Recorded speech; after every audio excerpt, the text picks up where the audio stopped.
This is Chicago's very own WGN News at 9. Good evening, I'm Micah Matera. Thanks for joining us on CLTV and at WGN-TV.com. Breaking news tonight. President Barack Obama addressing the nation, saying America will not stand by while genocide is being threatened in Iraq. He says he will authorize airstrikes as well as a humanitarian effort. His mission, twofold. First, protection of troops and American personnel under threat. Secondly, a humanitarian mission to help thousands of innocent people in the crosshairs of extremist militants. The standoff taking place on Mount Sinjar. So let me be clear about why we must act and act now.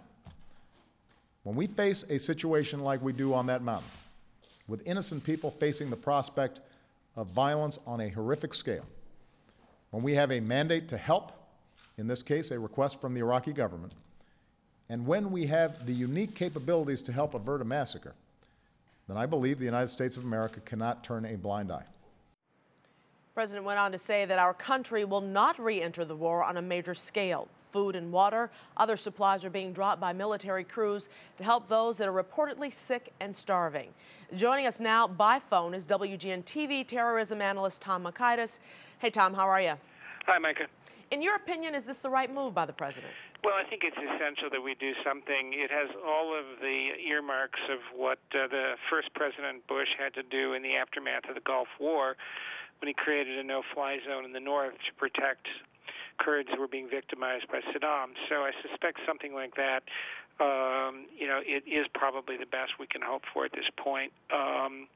If I were speculating, I would guess we probably have some special forces on the ground working with the Kurdish Peshmerga and so on, and the air power, because you really need forward air supporters to be able to hit things with the kind of precision you might need to be able to do here.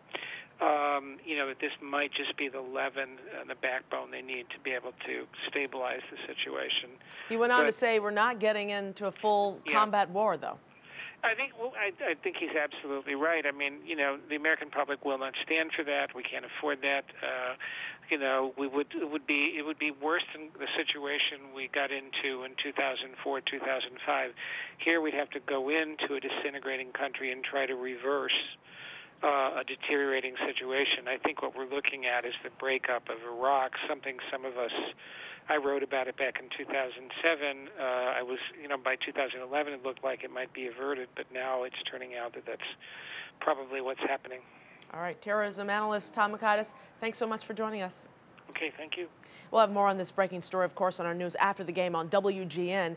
You can also get the latest on the WGN News tomorrow morning beginning at 4 or anytime at WGN-TV.com. More breaking news tonight out of Hawaii as two massive storms are bearing down. Now, this is the latest video from Hilo. High winds are whipping trees back and forth and stirring up waves. This is the work of Hurricane Isel. Emergency crews are monitoring the storm's every move on radar. This is just part one. Hurricane Watch 2 will be from Hurricane Julio, expected to touch land Sunday. Tom Skilling, of course, will have more coming up in about 15 minutes. Still breaking tonight, we are learning more about the two people hit and killed by a Metro train today on the west side. They are a brother and sister who were simply collecting metal scraps along the train line. WGN's Marcella Raymond is live on the west side, where she is hearing emotional stories tonight. Hi, Marcella. Hi, Micah. Emotional interviews from the husband of the woman who was killed and also from the passengers on that train. And WGN-TV was the only station who got to talk to them. Needless to say, it is a very emotional night and lots of people are in pain. Family members gather at the scene where a brother and his sister in their 50s were killed Thursday night by a Metro train heading inbound from LaGrange. Witnesses say Margaret Hudson and her brother were pushing a cart on the tracks looking for metal scraps. Margaret was her brother's caretaker. He was partially blind. By him probably directing in the train pass, she probably could have ran up there and tried to save him and got caught up with herself, There's no positive ID yet, but Larry Jackson knows it's them. This area is a shortcut across the tracks for many residents around here. Margaret and her brother were up there often. Passengers on the train that hit the couple were visibly shaken when they got off that train several hours later at Union Station. And I think right after we passed Western, I heard a bunch of metal right underneath. And I said, oh my God, they killed somebody.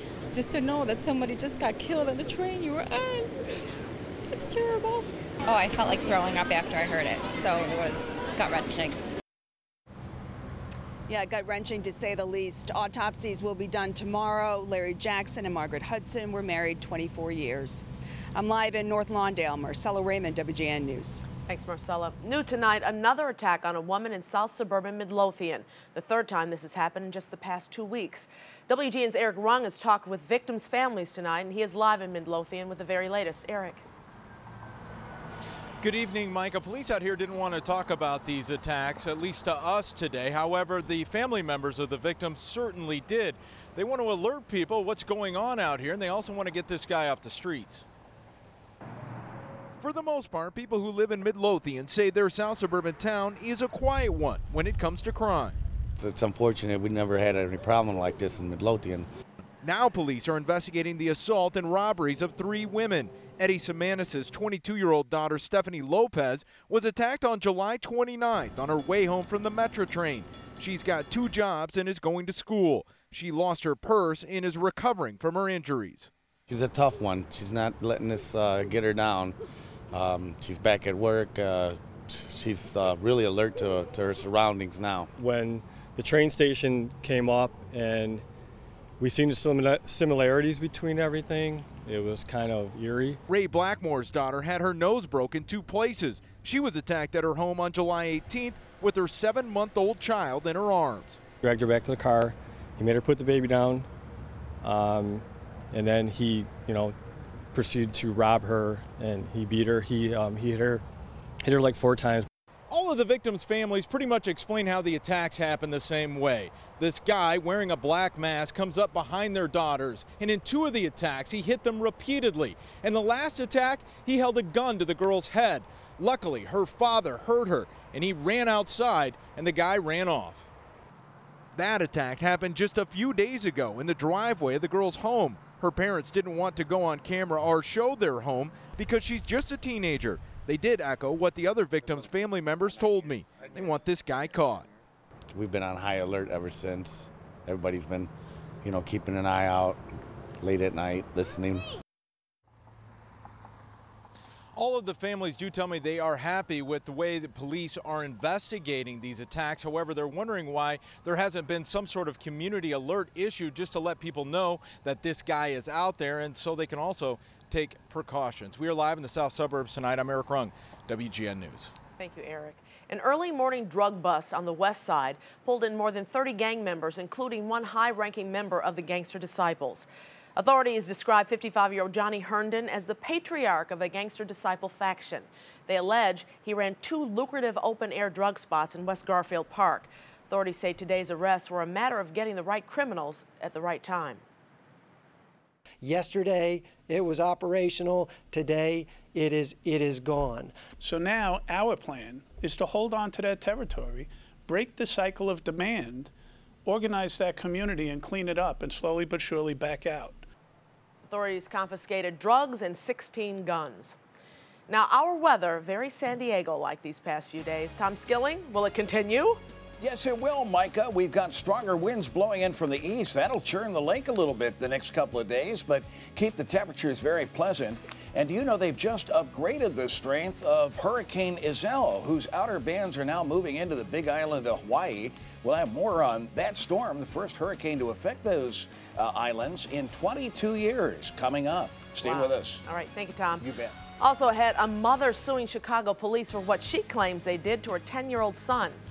And a miracle on the gridiron, why a Southside high school about to field a football team for the very first time.